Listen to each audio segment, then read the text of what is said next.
నమస్తే. Welcome to our channel. Senior journalist Bharadwaj గారున్నారు. వారితో మాట్లాడదాం. సార్ నమస్తే సార్. నమస్తే అండి. సార్ 'పుష్ప 2' గురించి చాలా వైరల్ అవుతున్న న్యూస్ ఏంటంటే, సినిమాని బాయ్కాట్ చేయాలి. ఎందుకు అంటే టికెట్స్ రేట్ చాలా దారుణంగా పెంచేశారు అని సార్. దాని గురించి మీ అభిప్రాయం ఏం చెప్తారు సార్? అంటే టిక్కెట్ల రేట్ల పెంపు గురించి ఒక 7, 8 ఏళ్ల క్రితం చర్చ జరిగింది. 7, 8 ఏళ్ళు కూడా కాలేదు. నిజానికి వైఎస్ జగన్మోహన్ రెడ్డి ముఖ్యమంత్రిగా ఉన్న రోజుల్లో ఒక సినిమా ఫంక్షన్‌లో పవన్ కళ్యాణ్ గారు మాట్లాడారు. అవును సార్. ఆయన ఏమన్నాడంటే ఆ రోజు డిమాండ్ అండ్ సప్లై ఆధారంగా ధరలు పెంపుదల జరుగుతుంది అని ఎకనామిక్స్ చెప్పాడు ఆయన ఆ రోజు. అవును సార్. అది అందరికీ గుర్తుండే ఉంటుంది బహుశా. హ్మ్. హ్మ్. ఆ రోజున జగన్మోహన్ రెడ్డి టికెట్ల రేట్లు పెంపుకు అనుమతించలేదు అనేది గొడవ. ఈ రోజున పెంచుతున్నారు అనేది గొడవ. అంటే అవును సార్. ఒకటి వాస్తవం ఏంటంటే మార్కెట్ ఎకానమీలో ఉన్నాం మనం. హ్మ్. ఎవరు అవునన్నా కాదన్నా మార్కెట్ ఎకానమీలో ప్రపంచం ఉంది అనేది వాస్తవం. అవును సార్. కరెక్ట్ సార్ అది. మార్కెట్ ఎకానమీలో ఉన్నప్పుడు పవన్ కళ్యాణ్ చెప్పినట్టు డిమాండ్ అండ్ సప్లై గొడవ ఉంటుంది. దాంతోపాటు ఆ ప్రోడక్ట్‌ని ఎలా అమ్ముకోవాలి అనేది వాళ్ళు ఒక డిజైన్ చేశారు. ఆ సినిమాకి విపరీతంగా హైప్ క్రియేట్ చేశారు. అవును సార్. దీనికోసం చాలా డబ్బులు వెదజల్లారు. హ్మ్. ఇవన్నీ కూడా రిటర్న్ రావాలి వాళ్ళకి. ఆ రిటర్న్స్ కోసం ఈ ధరలు పెంచారు. అయితే ఇక్కడ గొడవ ఏంటంటే ఈ టిక్కెట్ల రేట్లు పెంచటం ద్వారా ఎవరెళ్తారు? ఆ మొదటి 3, 4 రోజులు ఎవరు వెళ్లి కొంటారు ఈ టిక్కెట్లు అంటే అభిమానులు కొంటారు. అవును సార్. అంటే హీరోలు అభిమానుల గొంతులు కోసుకు తినేస్తున్నారు అనుకోవచ్చు ఒక రకంగా. టు బీ ఫ్రాంక్ హ్మ్. మాట్లాడదలుచుకుంటే వాళ్ళు ఈ టికెట్లు కొనటానికి ఏమైనా చేయొచ్చు. ఆ డబ్బులు సంపాదించటానికి ఏ పనైనా చేయొచ్చు. అంటే ముఖ్యంగా యూత్ సార్ కదా సార్. హ్మ్. యూత్ అండి. ముఖ్యంగా యూత్. అదే యూత్ వాళ్ళ మూడ్‌లో ఉన్నప్పుడు హ్మ్. ఏదైనా చేసి ఆ డబ్బులు పట్టుకెళ్ళి అక్కడ అవును. టికెట్ కొంటారు. అవును సార్.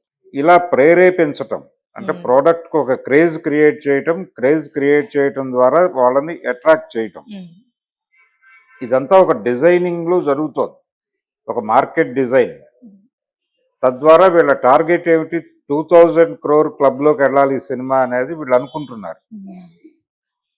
అందులోకి రీచ్ అవ్వటం కోసం ఈ కష్టాలు.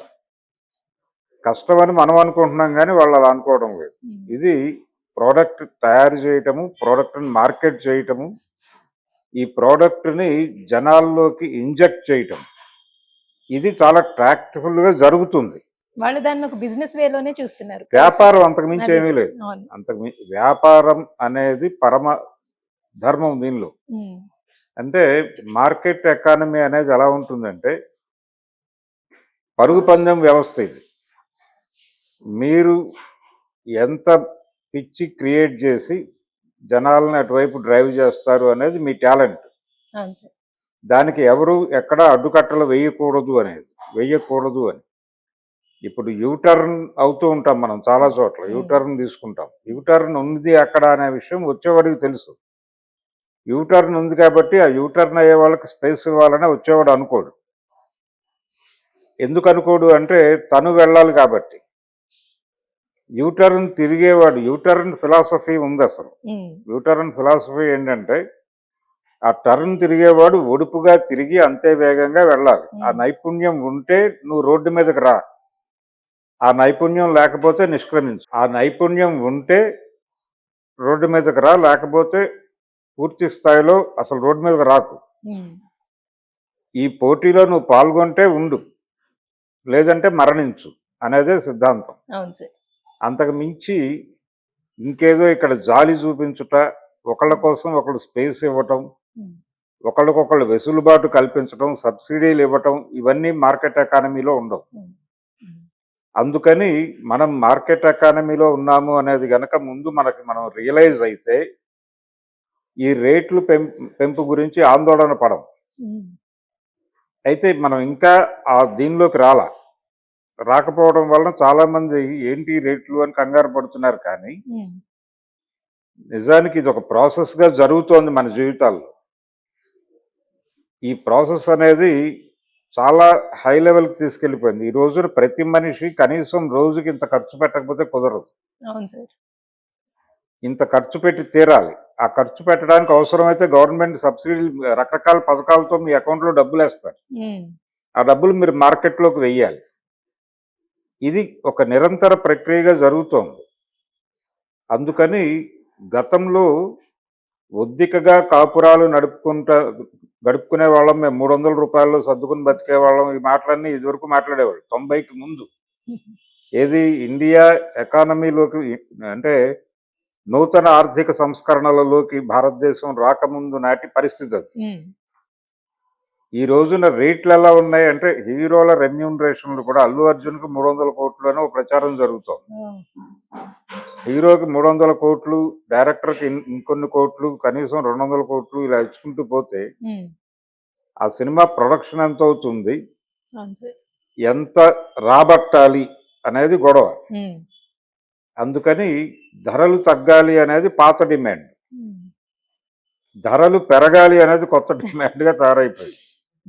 పైగా దీనికి చాలామంది ఏం చెప్తున్నారంటే ఒక మోటివేషన్ ఉండాలా అంటే ₹1000 రోజుకు సంపాదించాలి కనీసం అనే ఒక మోటివేషన్ ఉండాలి ప్రతి ఒక్కడికి. హ్మ్. ఆ మోటివేషన్ లేకపోతే పరుగు పందెం వ్యవస్థలో వాడు పనికిరాడు. హ్మ్. ఏదో ఇంత తిని పడుకుంటాను అనేవాడితో మాకు అవసరం లేదు. వాడు ఏదో ఒకటి చేసి డబ్బులు సంపాదించి మార్కెట్లో ఖర్చు పెట్టాలి. అంటే ఏదో ఒక బిగ్ రెస్టారెంట్‌కి వెళ్ళాలి, లేకపోతే టూరిజం ఎక్కడికో చోటకో ప్యాకేజ్ బుక్ చేసుకుని వెళ్ళాలి. ఇది జరుగుతూ ఉండాలి నిరంతర ప్రక్రియ. హ్మ్. లేకపోతే ఎకానమీ డిస్టర్బ్ అయిపోతుంది. ఈ గందరగోళంలో ఉన్నాం మనం. ఈ గందరగోళంలోకి సినిమా పరిశ్రమ కూడా ప్రవేశించింది. ఓహ్! హ్మ్. ఆ ప్రవేశించడంతో ఈ టికెట్ల రేట్లు పెంపు హడావిడి చూస్తున్నాం మనం ఇప్పుడు. హ్మ్. హ్మ్. వీళ్ళు మొదటి వారం మల్టీప్లెక్సుల్లో తెలంగాణ వరకు ₹580కి అమ్ముతున్నారు టికెట్లు. Okay sir. అయితే ప్రీమియర్ షోస్ ఉన్నాయి. అంటే రాత్రి 1 గంటకి పడే ప్రీమియర్ షోస్‌కి ₹1000 నుంచి డిమాండ్‌ని బట్టి ఓహ్! ₹1000 మినిమమ్, హ్మ్. 1000 నుంచి 10,000 వరకు అమ్మాలన్నది టార్గెట్. హుహు. కొనేవాడు కొంటున్నాడు, అదే సార్. ఆ! వెళ్ళేవాళ్ళు వెళ్తున్నారు, హ్మ్. టికెట్లు బుక్ అవుతున్నాయి అనేది వినిపిస్తున్న సమాచారం. హ్మ్. అంటే కనీసం 3000 రేంజ్‌లో బుక్ అవుతున్నాయి. హైదరాబాద్‌లో చాలా ఏరియాల్లో సింగిల్ స్క్రీన్స్‌లో ఈ షోస్ పడుతున్నాయి. హ్మ్. మల్టీప్లెక్స్‌లో మార్నింగ్ 5:40 నుంచి షోస్ మొదలవుతున్నాయి. హ్మ్. హ్మ్.